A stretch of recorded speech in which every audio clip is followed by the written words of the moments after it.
So I have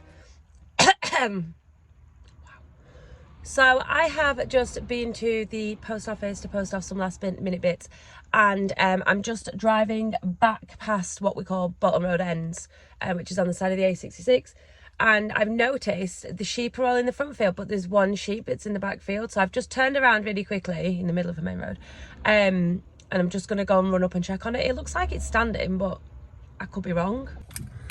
Hold on. Can you see up there? It's just doing something. I actually, in the corner of my mind, think I saw it yesterday. I'm not really dressed for this.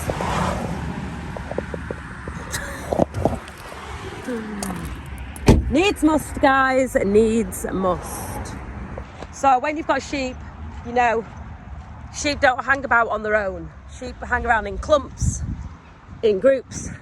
They definitely don't sit on hills on their own. So I'll go and have a look and see what's going on. It might just have dropped dead. They do that sometimes.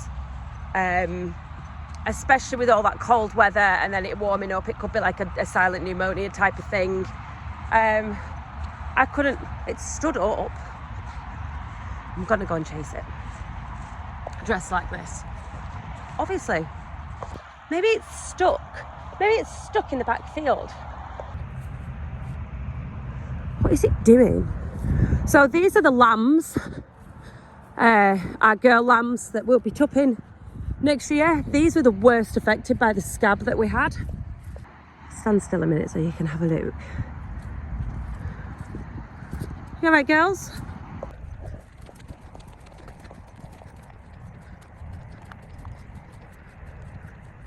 What's it doing? It could have conjunctivitis and it can't see.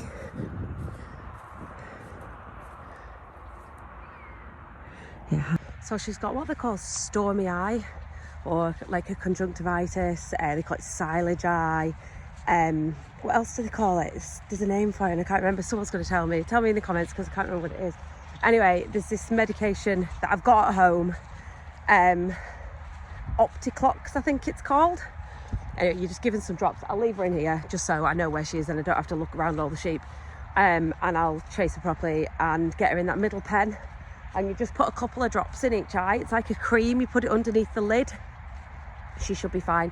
And I'll give her some antibiotics and that'll help clear her up. She will be absolutely fine. She's not going to die from it. Like naughty escaping animals. You're not even meant to be here. No, don't come running to me. I don't want you. Go away. Shoo. Shoo! Don't know if they realise there's a massive gap here that they could just walk round. I don't think they do.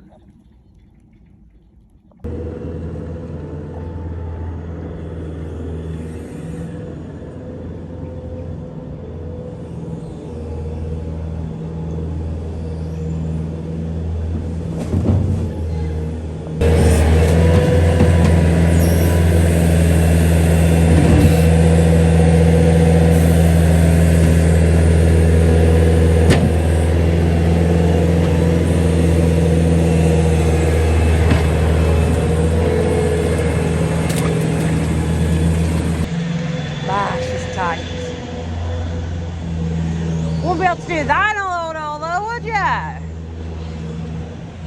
There's me petitioning for a mini Merlot. Oh, I think it's time. Come on. Oh, Goldie.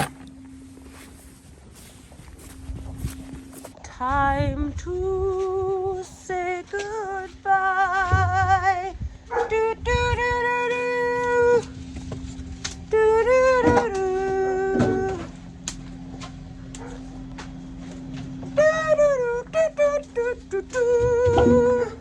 do, do, do. No, you wanted a bite of that goldfish. I saw your face this morning when you tried to nick it.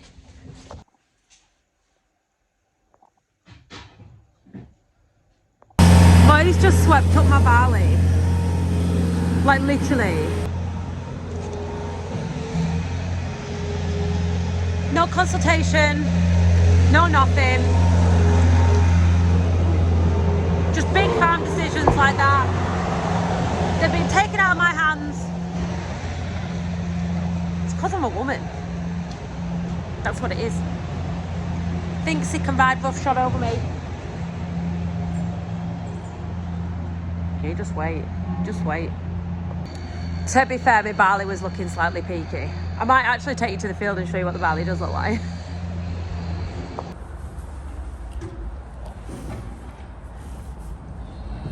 Do you remember the conversations that we had about organics? Excuse me.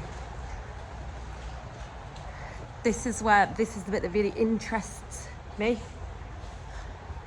So this calf's really poorly. He isn't responding to treatment. He's had 2 lots now of Draxin and Maloxidil, and he's still not very well at all. He has pneumonia. Now, according to the general public, I shouldn't be giving that calf antibiotics because antibiotics are terrible, they're bad, they're awful. What would you do as a moral, you know, self-righteous consumer? What would you do with that calf? Would you leave it to die? Is that the answer to our problems? No antibiotics, but it'll die. I'll tell you what I'm going to do. I'm going to go and ring the vets, and I'm going to ask them for a shot of steroid, which will just make your hair curl. And I'm going to try and save him because as a farmer, that's our job. So I would love to know where this negative impression of treating animals comes from, or when doing the right thing by your animals became such a terrible thing. That's the bit that interests me. I believe the consumer perception of farmers is the problem in general, alongside several other things, but like that's a massive thing. They just don't get it. To be fair, farmers sometimes just don't get it at all either. What would you do with this? Leave it to die? Just leave it? Let it take its chances?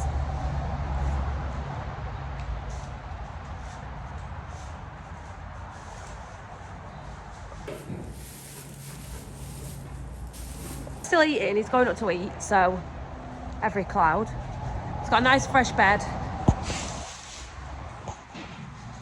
He's got a nice fresh bed away from his mum as well. Lots of like space. He's not crowded. The airflow is semi-decent in these buildings. It interests me, people's opinions on this, and I'm not going to put it on Twitter because I'm sick of that. But it does. It interests me what people think that we are trying to do.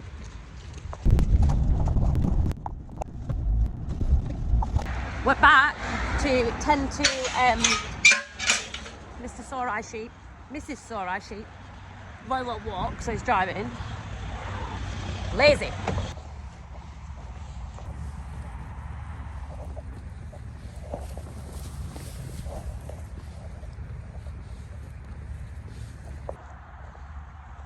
I've got noisy pants on.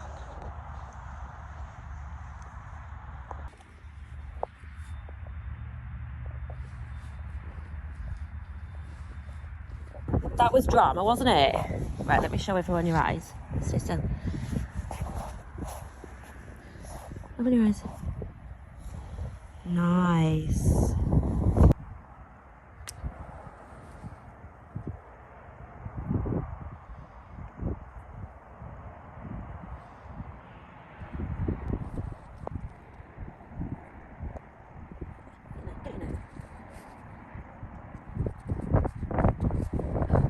Right, go on.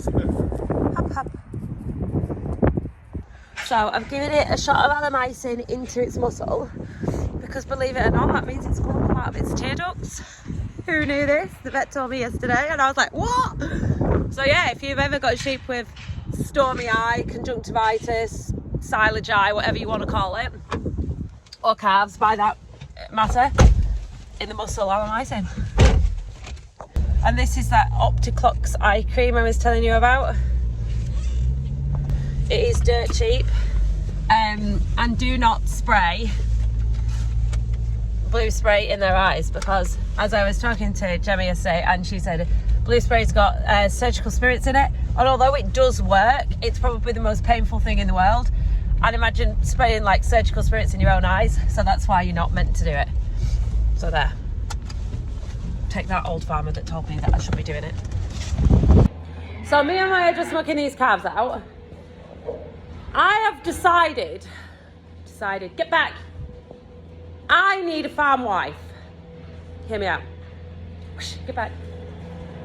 You know, like one of them mythical farmers' wives that like does the cooking, the cleaning, feeds calves, mucks sheds out, always around, picks kids up from school, does all the washing and keeps a tidy house. I need one, me. I need one because I am not fulfilling those obligations at all. Like, I can't even tell you how hard it is. Yeah. Is there an agency I can go to? It is not as romantic as it would first appear. Go on. Go on. Mrs. Spot. She's horrible. Like, I haven't even got a Christmas tree because I am a really rubbish person. I'm definitely a rubbish parent. So, yeah. That's all well and good me pretending I can start the chainsaw, but we all know I can't. We've had this conversation before, haven't we? So at this minute, farmers across the country will be trying their hardest to get everything up to date on the farm so that they can have an easier day on Christmas Day. The show still goes on, don't get me wrong, the animals still need feeding and mucking out, but you can make it slightly easier for yourself by doing more today and tomorrow, and then hopefully it alleviates a little bit of pressure on Christmas Day and you might actually get your dinner at 2 o'clock kind of thing. So that's exactly what me and Roy are doing. Like, desperately need a Christmas tree. It's nearly Christmas. We're going to do the vat, but I need a Christmas tree. Priorities.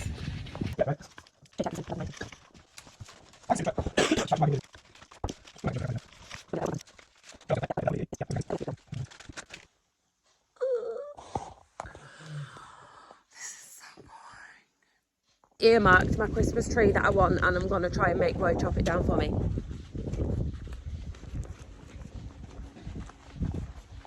It's raining.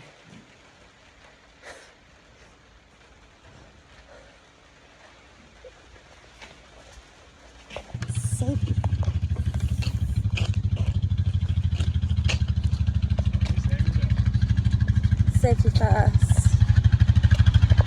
And there, ambulance. There, like, chop it there. I want the top of it, not all of it. It's very tall.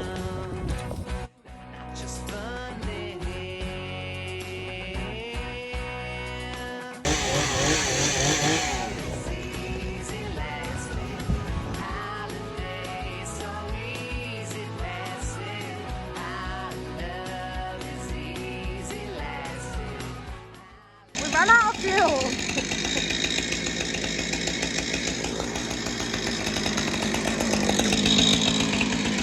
I can't see you.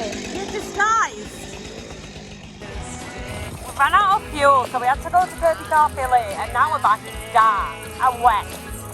This is not going to plan.